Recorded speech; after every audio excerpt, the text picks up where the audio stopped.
या कार्यक्रमाचे प्रायोजक पीतांबरी फूड केअर डिव्हिजन।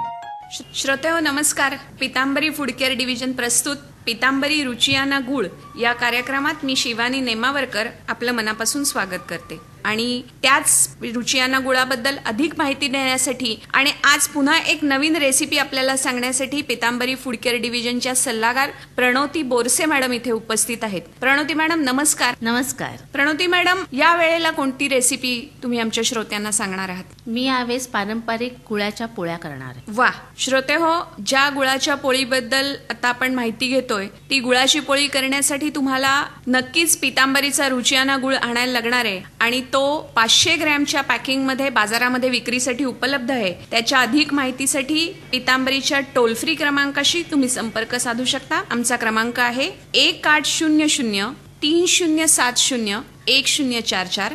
क्रमांक पुन्हा एकदा ऐका, 1800 3070 1044 किंवा पीतांबरीची वेबसाईट आहे www.pitambari.com। प्रणोती मॅडम, गुळपोळ्यांबद्दल तुम्ही सांगताय। हो, मी गुळपोळ्यांबद्दल सांगते। आता रेसिपी मी सांगते तुम्हाला। याच्यामध्ये आपण काय करणार आहोत की सगळ्या गोष्टी आपण घेणार आहे ते आपल्या घरामध्ये ज्या अवेलेबल असणार तेच। त्याचबरोबर आपण पीतांबरीचा रुचियाना गुळ घेणार आहोत। आता सपोज आपल्याला 10 पोळ्या करायच्या आहेत तर त्याच्यासाठी आपण रुचियाना गुळ 150 ग्रॅम तरी घेणार आहोत। 25 ग्रॅम बेसन पीठ घ्यायचं। त्याच्याबरोबर तुम्हाला साजक तूप लागेल।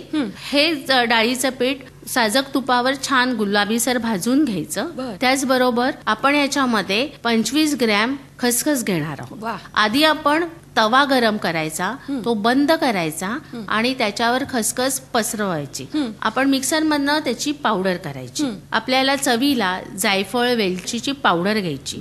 या गुळामध्ये आपण तुपावर भाजलेलं डाळीचं पीठ, खसखसची पावडर, त्याचबरोबर वेलची जायफळची पावडर, हे सगळं आपण एकत्र करणार आहोत आणि त्याची गोळी बनवणार आहोत। वा, म्हणजे ही गुळाची गोळी आपण छानपैकी तयार करून घेतलेली आहे। पण ही गुळाची गोळी करण्यासाठी पहिल्यांदा आपल्याला काय करायला लागेल तर तो पीतांबरीचा रुचियाना रसायन विरहित गुळ विकत घ्यायला लागेल आणि तो गुळ बाजारामध्ये पीतांबरीने विक्रीसाठी 500 ग्रॅमच्या पॅकिंग